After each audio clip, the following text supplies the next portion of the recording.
was good. It was fun to get out on the floor, learn new concepts, try to take in everything and, compete a little bit. I think that's, being a young guy coming in, that's what you got to do. You got to learn as much as you can. Ask questions to the veteran guys that have been here, the coaches, and just try to, put everything you got on the floor for each and every practice, each and every shot, and, condense it. What can you offer this team? I think winning plays. I think, whether it's making a shot, whether it's making a pass, whether it's creating for a teammate, whether it's defending, whether it's rebounding. I think the biggest thing that has always been the case for me is winning. I think that's something that I don't think is coincidental. It's just something that you learn how to and become accustomed to doing. Is this it for you? Like basketball is going to be the route to go, or you still think baseball is still in your head?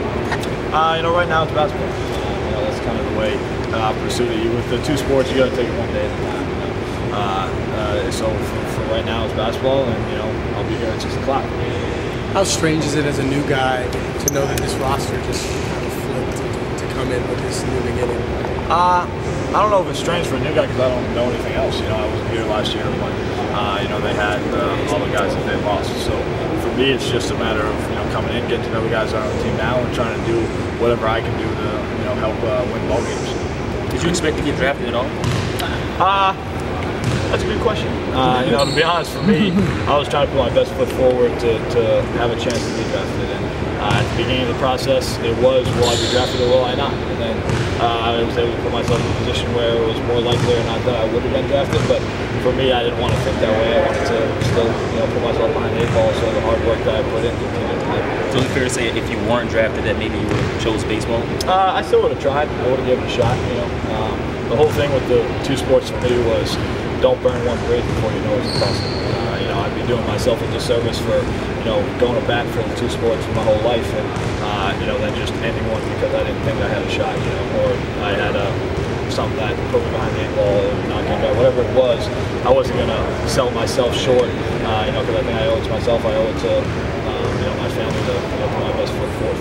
The biggest thing that it comes down to is how are you going to help us win games? Is it going to be, cheering on the bench? Is it going to be getting a defensive stop, getting a rebound, making a big shot, creating for a teammate? What is it going to be, or is it going to be everything? So I think the main goal is just put your time into put yourself in a position, study film, study tape, do whatever you have to do to make sure that you're best prepared when you step onto the floor and you step in between the lines for the first time. How would you describe yourself as a player? You see the film and look at all of the stats and all that stuff. How do you describe yourself? I think what's funny is the way I see myself as a player might be a little different than the way people saw me throughout college. I think one of the things for me was I was willing to do whatever it took to win games. So this year I was a 4. Well, because we went so deep, everyone thought, oh, he's a 4. I don't know if he's athletic enough to cover 2s. And then the combine happened and it showed I was more athletic.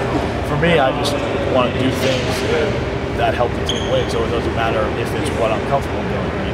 In school, I was more of a shooter. Jaron was better at coming off ball screens, and people were questioning, can he catch and shoot as well as I could? It's not that he couldn't do it; he wasn't asked to do it because I was better at it, and he was better at coming off ball screens. So, it's a matter of just kind of showing everything, and I think I was able to do that in the individual team workouts, things of that nature, which helped me put myself in a position where I wasn't labeled as just a shooter; I was labeled as a basketball player. Not a bad passer either. No, not a bad passer. I got an arm that can get the ball there quick.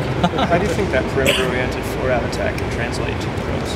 Well, I think if you see now, especially with the team that won the finals, there's a lot more shooters on the floor. I think obviously for me, I don't think I'd necessarily be a 4.